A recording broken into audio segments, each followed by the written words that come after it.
listening to Nora with your very calm voice. I'm sure that's calm. It's calm within you. It's calm in the sense of mind. So obviously it is practice. I just thought that I think I felt myself nodding off a couple of times in the middle of that. But the reality is that our minds are unbelievably powerful, and they can be huge help to us, but they can also do fierce damage to us as well. And at a time of stress and anxiety, we tend to have these thoughts, bucket loads of thoughts, whirling around inside our heads, all competing for space, making noise. And I certainly in that, was it 5 minutes? I was so unclear of how long it was, but if that was just 5 minutes, it was a great piece of work just to do for 5 minutes, just to get rid of the clutter in all of our heads. But it is about practice, and I suppose that's your main point, is we got to practice this if we're going to perfect it. And I suppose the bit for me is we do feed our minds with lots of conflicting thoughts. One for me is my worst time of the day is actually 11 o'clock at night, and I call it the witching hour. I don't really want to talk to anybody at that hour of the night, because I just want to kind of wind down and get ready for going to bed, which might not happen again until 1 o'clock in the morning, but nevertheless 11 till 12. And it took me a long time to realise that's the worst time ever for me to think about anything. I could think about going on the dream holiday between 11 and 12, and I'll turn it into an absolute catastrophe if I allow myself to think about it. So the practice for me has been just to stop. I stopped thinking. But it took practice, it took a couple of years, but I got there. So how we feed our minds is one thing, how we feed our bodies is the next thing, right? So I suppose that does lead us to our next speaker, which is Karen Macken, and Karen is Dietitian Manager in the Bonds Hospital in Cork.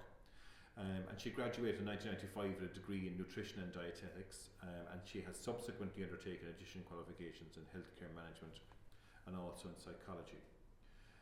Karen has significant experience in a wide variety of dietetic specialities, including nutritional care for those undergoing cancer treatments. She's also worked in hospice care. She currently manages the busy dietetic department in the Bonds, where they have a busy cancer treatment centre as well. And they also provide multidisciplinary cancer survivorship program and nutrition clinics to help each individual optimise their health. And I think at the time when you are going through cancer, there's no better time to identify what we can be doing practically in terms of what we do from a diet point of view that can benefit us. So again, delighted and very welcome to Karen, who's going to speak to us. Yeah, no, that's okay. I'm very relieved that Karen was in the room. Yeah. No, so you're practicing your mindfulness there, Karen, were you? Okay, so yeah, okay. So. Well, I was hoping someone was going to maybe load up the. Yeah, I'll do that for you. Can I ask you all, if you don't mind, to stand up, because like that I was very chilled and very relaxed. So if you wouldn't mind standing up and maybe doing a little shake, it might just wake us up a little bit, if that's all right. Sorry about that. So I'm just scrolling up and down. Brilliant. So you can have a seat again if you're all feeling a little bit more awake at the moment. So thank you, Nora, for that. I just needed to wake you up so we can have a little chat about the nutritional implications of cancer care. So thank you for that nice introduction, and thank you very much for inviting me to come here and speak today. So the overview, the remit I was given was to talk about pretty much the cancer continuum, cancer prevention for before, but also recurrence, and looking at a little bit of, and probably less so much during the element of treatment and recovery from treatment, because that would be very much individualised cancer care treatment that your dietitian in whichever centre you might have been in, or if you're still going through treatment, will work with you to optimise your health. So cancer is seen as a cancer continuum, and there is research at each step of the way as to what we should be doing to optimise our health. So in terms of nutritional interventions, it works from start all the way through to finish. So as you said, I've worked in the continuum of cancer care and continue to work within it. And the research really guides us in our practice, and as dietitians would work within evidence-based practice, what's going to help people have their best outcome and optimise their health. And some of the research comes from the likes of the World Health Organization and the World Cancer Research Fund, which has looked at collating all of the information that's out there, help us debunk all the myths that are out there. I'm sure you've all encountered a huge amount of myths and been told do this, do that, don't eat this, don't drink that, don't do this. It's very confusing. So a lot of what we look to is, okay, well, what's the evidence? And what is the grading of the evidence that stands behind it? And from that then we can actually say, okay, we can stand up and say, this is true because so many research studies have proven that the evidence is either compelling or that the evidence is less compelling, or that there really is no evidence for some of these myths that are out there. So we would very much try and help and work with people to understand some of the myths that they might have encountered and might still encounter. So the report that came out in 2007, which is nearly 7 years old, but it's still seen as the gold standard because it had 200 scientists working in 9 research teams, looking at 17 different types of cancers and pulling all of the research evidence that was out there together to give us the evidence, give us the recommendations of where do things sit. So in terms of looking at the evidence grading, they said, okay, it's either convincing evidence in that there's so many studies that have said, yes, this is true and we found these findings and we can stand behind it, or it was probable in that there was enough research to say, yeah, it's very highly likely that this really does have the outcomes that they're saying, or it's limited in that there was suggested correlation between a factor and a development of a cancer, or that there really was limited or no conclusions. So from their recommendations, they said, listen, we're just going to take the top grading. So we're going to say our recommendations can only be based that something is convincing or probable. So in other research studies, we'd call that grade A or grade B. So really it is high outcome studies, so studies that really can stand behind things. And they said, okay, for cancer prevention we can stand behind these, but really cancer reoccurrence at the moment is seen as the same level of evidence. So you're preventing cancer in the first place, but if you've undergone and got to the stage where you're looking at cancer survivorship, the recommendations are the same. But that's something that, again, there's a lot more research coming on board now, and the likes of the Irish Cancer Society are working within cancer survivorship programs as well, looking at the longer term outcomes. So they said the best available advice is that we should follow these recommendations. And what you'll see as I go through this talk is that a lot of the recommendations aren't rocket science. They've been out there from the Irish Heart Foundation for the last number of years because they're really what protects the body.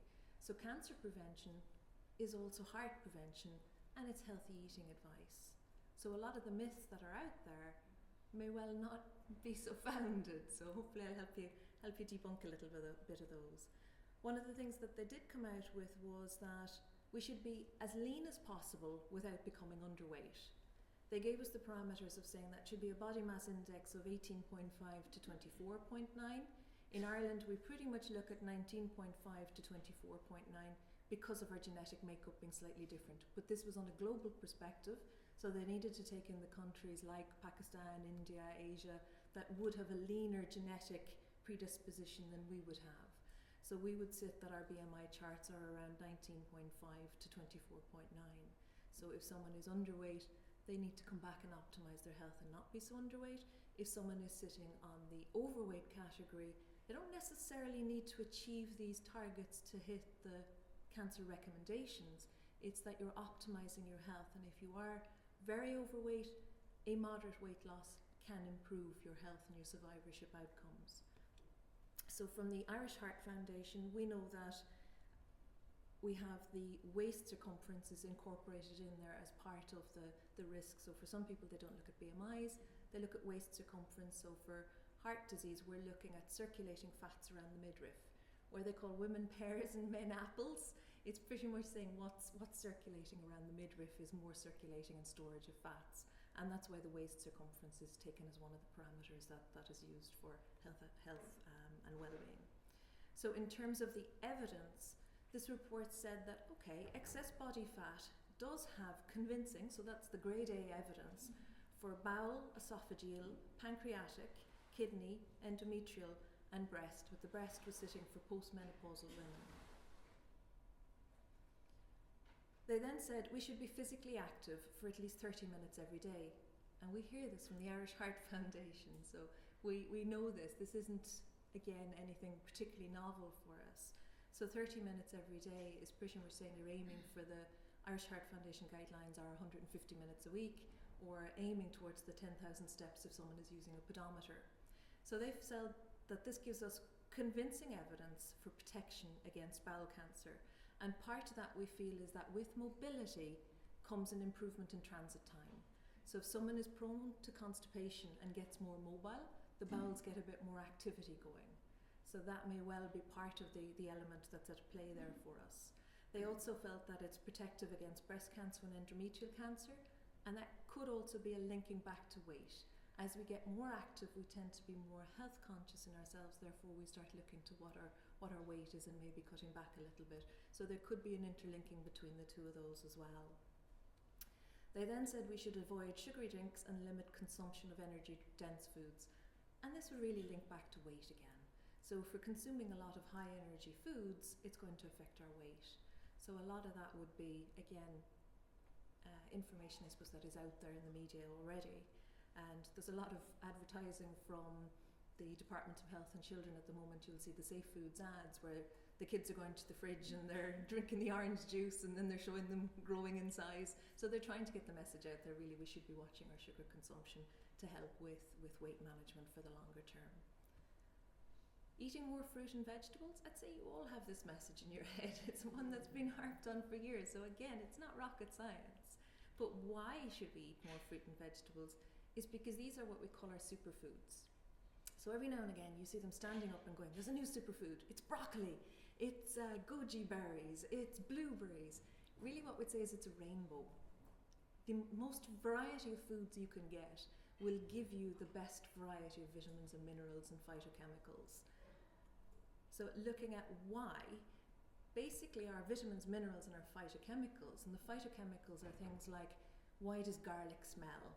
So the flavonoid that makes garlic smell is the antioxidant that has a property that it can actually fight free radical damage within the body and protect the cells.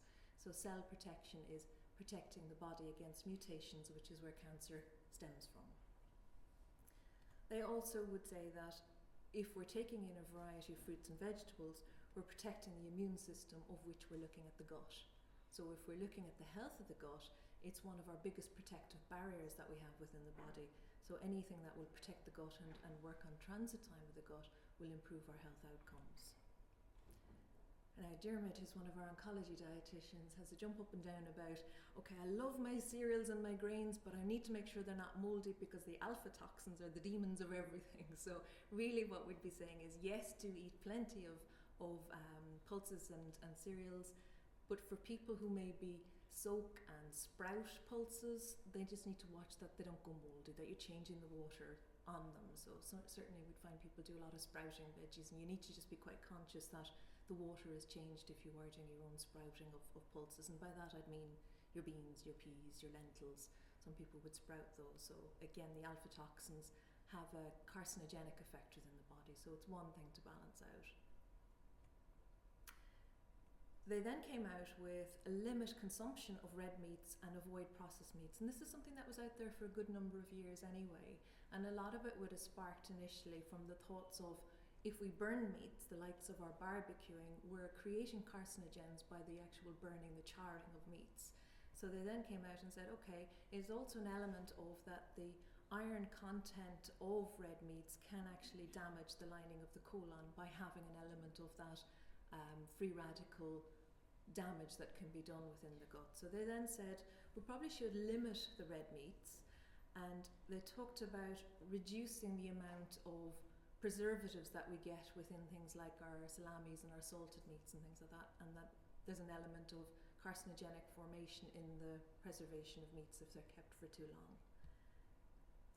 And really when they gave us, I'm going to come back to the portions there because it's not so bad in some senses. When they say reduce red meat and you break it down to what that actually means, when we're trying to promote more fruit and vegetables and trying to promote more fish and foods that can be protective for the body, how the 18 ounces, which is 500 grams of cooked, how that breaks down, and I'll give that to you in a little bit further on, isn't wildly beyond where we'd be pushing people to reduce portion sizes anyway.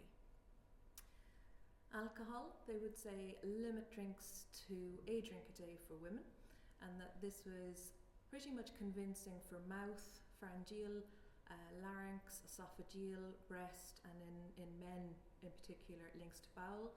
And for women that it's in bowel, it's probable, but the evidence wasn't as convincing, but that's still grade B, that's still high evidence.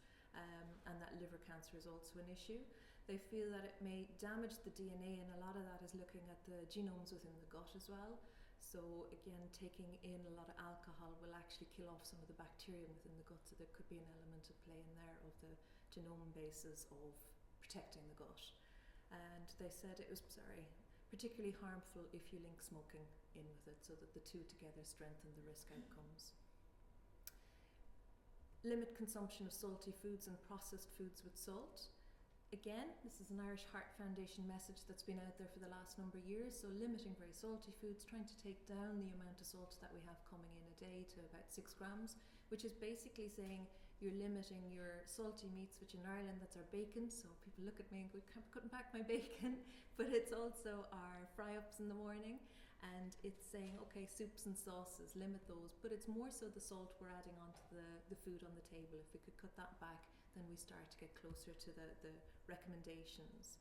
They found that it is a probable risk for stomach cancer, and they said, okay, we should reduce foods that are high in salt, fat and sugar, which comes back to the fat and sugar that we picked on earlier. They're also saying salty, fatty foods, and a lot of those tend to be the processed meats anyway, that in the meat guidelines they said we should be reducing down on. Then for people who pop their vitamins and minerals, they said, maybe not the best idea really, because high levels of vitamins and minerals, we don't know what damage that they might actually be doing, because they might be giving you too high a level of one and inhibit your absorption of another. So for example, with folic acid, it's something that they then turned around and said, okay, folic acid supplementation for men can be linked to risks of prostate cancer. So really what we're looking at is saying, if you can get your balance of your intake through a good varied diet rather than relying on vitamins and mineral supplements, it's going to be more protective for you. So there's a lot of things that have been coming out recently about calcium and the deposition of calcium within the heart for people who are taking high calcium supplements.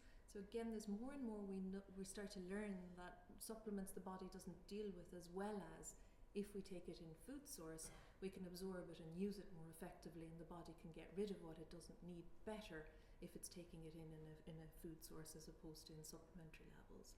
But they did say more research is needed and is ongoing on that the whole time. For women who have breastfed, or who would be planning on having kids and plan to breastfeed, they say that breastfeeding exclusively for 6 months has convincing evidence to say it's going to be protective against breast cancer, and probable that it protects the child from being overweight and obese in the future. Smoking, we all pretty much know smoking is harmful. There's a lot of Irish Cancer Society and Department of Health, HSE, adverts at the moment on the radio, even as I was coming up, talking about lung cancer. And again, where people would be combining alcohol and smoking at the same time, it's just multiplying the risk factors. So the food pyramid, so that's done with some of the evidence behind it. We're coming to the practical side of things now for you. I assume you've all seen the food pyramid? Seen it within, yeah. And kids are looking at it in schools, they're doing food dude programs. It's something that we're all well familiar with. In the UK, they use a plate model, and the States have moved from the pyramid to a plate model. The decision in Ireland was, okay, we've got the message out there, people are familiar with this, so the Food Safety Authority and the Department of Health, when they got together, said, you know what, we'll actually keep the food pyramid and we'll work with it because people understand it now. We hope they do anyway. Basically what we're looking at is saying, trying to eat plenty of whole grains, so your carbohydrates are the bottom of the food pyramid, and the way the food pyramid is designed is pretty much saying we should be eating those sort of portion sizes up. So telling us that we should be eating plenty of our bread, potatoes, rice, pasta, cereal. We should be eating lots of fruit and vegetables, and as you'll see, there's a lovely rainbow of colours in there. So rather than saying it's just one food that's a superfood, it's all fruits and vegetables that will be particularly protective in the body. Eating enough dairy produce, and that's something that pops up as one of those myths in there for people who've had breast cancer or are trying to protect against a family history of breast cancer. There is no evidence linking that dairy produce should be reduced. So again, it's looking at what is the convincing evidence versus what is anecdotal evidence.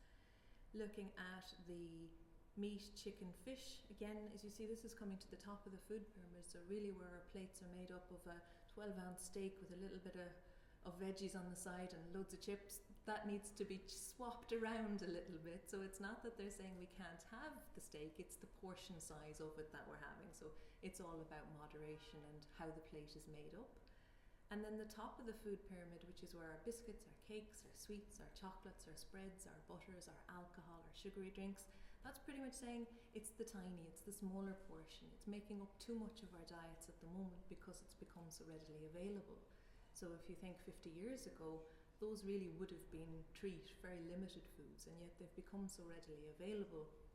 It's part of why the population has a growing obesity epidemic, is because these foods are so high in energy and so cheap and accessible at the moment. So the carbohydrates, which are that bottom food group, that's our bread, potato, rice, pasta, cereal. And there's a lot of, and I was even at a dinner party last night where someone was picking on the rice. She was saying, oh, I won't be eating the rice because you can't mix your meat and your rice and your veggies. And you're going, no, there's no scientific evidence that we can't digest them all at the same time. And we really need these. I would call these mood foods. And the reason for that is these are the ones that pick up our sugar levels. They're like our petrol in the car. If you're thinking about the rice you refused to eat last night, if it was brown rice or if it was jacket potato or brown bread, I use the analogy that that's like diesel in our tank. So for the same nutritive value, we go a little bit further. So if you think about having the bowl of porridge in the morning, you'll probably stay full for longer as opposed to having the bowl of cornflakes. You'll run out of energy mid-morning. So that's the analogy I use for people to try and understand that these are our fuels that actually fuel us to carry out things during the day. And there are also our B vitamins, which are involved in mood regulation as well. Excuse me. So what we try and aim for is 2 portions as a minimum at each meal, so that we're not under-eating on them. We don't necessarily need to overeat on them, because within 2 portions at each meal, unless you're someone who's running marathons, and I'm going to be running on Monday in the Cork City Marathon, if anyone is, then yes, you do need to carb load, so you do need to take on a little bit more. But certainly there's something that have a large health benefit on the grains and the granary side of it. And then looking at oats, oats are particularly protective against heart disease because they contain the beta-glucans that can actually lower our cholesterol levels. So when we look at health protection for the longer term, then we're looking at, it's all about trying to protect the body from the heart disease as well. So there are fruits and our vegetables. We would say aim for 2 to 3 portions of fruit per day, limiting the juices, as you're seeing the advertising showing us at the moment, and watching total portion sizes per sitting. But veggies, we'd say pretty much go as free as you can on veggies, because you're going to get a very low energy intake and lots of vitamins and minerals from them. So if you're trying to manage weight, we'd be saying fill up on the veggie portion within your meal and you'll get lots of energy from them. Vitamins and minerals from them. So in terms of someone who's trying to regain weight during treatment, then we would limit off on the veggies, because we call them a little bit of, I suppose the term I'd use is empty full. You feel full too quickly, but you're not getting a lot of nutritive value in terms of calorific content. And for some people, if they have issues with wind, then yes, we would tailor advice to say maybe watch the brassicas, which are your cabbage and your cauliflower, and watch the pulses like the beans and the peas and the lentils. But for others, we'd be saying eat plenty of them. If they don't cause you any wind issues, they're certainly very healthy for the body to take in more of them. So the middle part of that food pyramid was our dairy produce, and that's where we look at the calcium content for bone protection. So pretty much if anyone's been on any steroids or have been told that they're osteoporotic or osteopenic, then we would be saying you need to be aiming towards 4 portions of dairy in the day. For the rest of us, we all need a standard 3 portions of dairy foods coming in, or if you're using dairy alternatives, it needs to be fortified with calcium. So for people reaching for the rice milks, the oat milks, the soy milks, the nut milks, those need to have calcium added to them in order for us to get enough calcium. And we take the calcium from something like milk a lot better than if we're taking it in a tablet form. The body can deal with it better. And that's why we'd be saying it's not that we'd be pushing people to be taking supplements, it's really that you're talking about optimizing your intake. With the meat, the chicken and the fish, I did say I'd come back to what the 500 grams would actually translate to. And so really we'd say, okay, that's the equivalent of having a pork chop or a lamb chop for one of your meals. And I'm not advocating or pushing the beef burgers, but saying, you know, if you had a beef burger, that's how much it would add up to. And looking at maybe your Sunday roast, saying that will add in there another 90 grams, and that if you have a medium steak, which is kind of looking at the sort of minute steak sort of portion, that's going to be another 145 grams. So that's how your 500 grams would add up. So it's not saying that we can't be having red meat in there in the week. It's saying, okay, maybe on some of the other days it would be really good to add in the oily fish. The oily fish is, I'm sure you all know what I mean by oily fish at this stage. We kind of advertise it so well, and Board BA is good again, Board Ishkavara good at actually getting the message out there, that it's very protective for us. So we're talking about our stronger coloured and stronger smelling fish is maybe a good way of people thinking about it. So your salmon, sardines, mackerel, tuna, pilchards, and tuna should be the fresh rather than the canned. And those have a anti-clotting, anti-inflammatory property as well within the body. So certainly they would find that, you know, promotion of oily fish again over fish oil supplements. So it's another area where fish oil supplements were seen as, okay, if you can't eat fish, maybe take a fish oil supplement because you'll still get the heart protective effect. And then they came out with, actually, there's a higher linking if you're taking fish oil supplements to prostate cancer. So now we can't advocate that people take fish oil supplements. We got to push hard, get used to oily fish, or use a linseed oil or a Udo's oil base that's a linseed base to try and optimize your omega-3 intake for its protective property. So certainly it's something that has such a high protective property is one of the reasons we'd be saying it's not that we're demonizing red meat, it's that we're trying to swap around and say have oily fish more frequently because it's very, very beneficial for us. In terms of during treatment, after treatment, before treatment, preventing cancer, anyone who wants to maintain their weight, the message is very similar.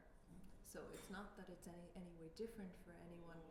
During treatment, we try and optimize someone's intake. So certainly, again, you're looking at the food pyramid. You're looking at a balance of healthy eating. We're always looking at watching alcohol intake. We're always looking at watching the high fat, high sugar foods, the treat foods. And we're always looking at exercise, increasing exercise, optimizing exercise. Anywhere along the cancer continuum, exercise is promoted. So if someone is going through treatment and they're not able to exercise, we'd be asking the physiotherapists to meet with them to try and give them some bed exercises to maintain the lean muscle mass. We have far better outcomes through life if we can maintain as much of our lean muscle mass as possible. And that's what resistance exercise is about. So Nora, I think you had up that you're a yoga instructor as well, so yoga, Pilates, gentle exercises even during treatment is something that would be advocating for people to try and maintain that lean muscle mass. Activity is wonderful. It's one of those things that we would, even as dietitians who would be promoting the diet side of things, we know you can't promote one without promoting the other. We would work within intuitive eating and link to people like Nora on the mindfulness about food. So in relation to weight management, it is all about coming back to being in the moment and mindfulness and linking to what the body's telling us on our hunger and fullness signalling. So part of that is training that we would do as well, and certainly advocate people hopping along to Nora. And in terms of the activity level, something like yoga and Pilates are seen as very, very beneficial. Activity, it's seen that on our outcome studies for things like weight management where people go through and lose weight, tying activity in with it has been found that people at 2-year outcome have far better maintenance of weight loss because they've actually been looking at what's going on for them. They mean more health conscious when they keep the activity element alongside the dietary components. So certainly activity is something that would be promoted for heart disease prevention, reducing your risk of diabetes, reducing risk of cancer, strengthening our bones and maintaining our muscle function, improving our mental health and mood. So it's the number one thing that's promoted for depression is activity. increasing your chances of living longer because we're maintaining our lean muscle mass and improving our mental health and well-being. In terms of long-term and looking at our heart protection, cholesterol management is something that everybody is quite conscious of, so there's nothing rocket science in here for you either. It's activity, reducing our animal fats, lots of fruit and vegetables, oily fish again, swapping in the oat-based cereals, whole grains, pulses if we tolerate them, so again back to our levels of tolerance in there. We have found that some studies have shown us that using some soya produce, not necessarily replacing dairy but adding in as well, that soy and soybeans can be a very useful source of getting in something that binds with cholesterol and helps lower our cholesterol levels, as does the plant stanols and the sterols that we'll see within things like the danicol, the benecol, the fluoroproactive. So those all have their role in helping people manage cholesterol. So in terms of, as I said, wouldn't necessarily talk too much about the part of where people are undergoing treatment, and nourishment during treatment is very much individualised to what someone can eat. So although I might have gone through a lot of the guidelines on healthy eating for cancer prevention and cancer survivorship and talked about weight management, cholesterol management, the element of nutrition during treatment will very much be tailored to the individual. So we don't necessarily promote weight loss during treatment, we promote weight maintaining. And that's because if someone is on chemo, it's dose adjusted, so it's adjusted to the individual's body weight. We don't want people losing weight while they're going through treatment, but we do want people optimising their health outcomes in terms of being as physically active as they can do and having a healthy balance to the diet, so they're optimising their health while they're going through treatment. And if that does spark any questions, if anyone is going through treatment, I would say talk to your dietitian, because your advice should really be tailored specific to you and your lifestyle and what's going on for you. Because sometimes when we look at the food pyramid during treatment, we can turn it on its head and try and get people to eat a little bit more of the likes of the high protein ice creams we use in hospital, because you're really trying to work with what someone's able to take at that point in time, and that's why it would be very much adjusted to the individual.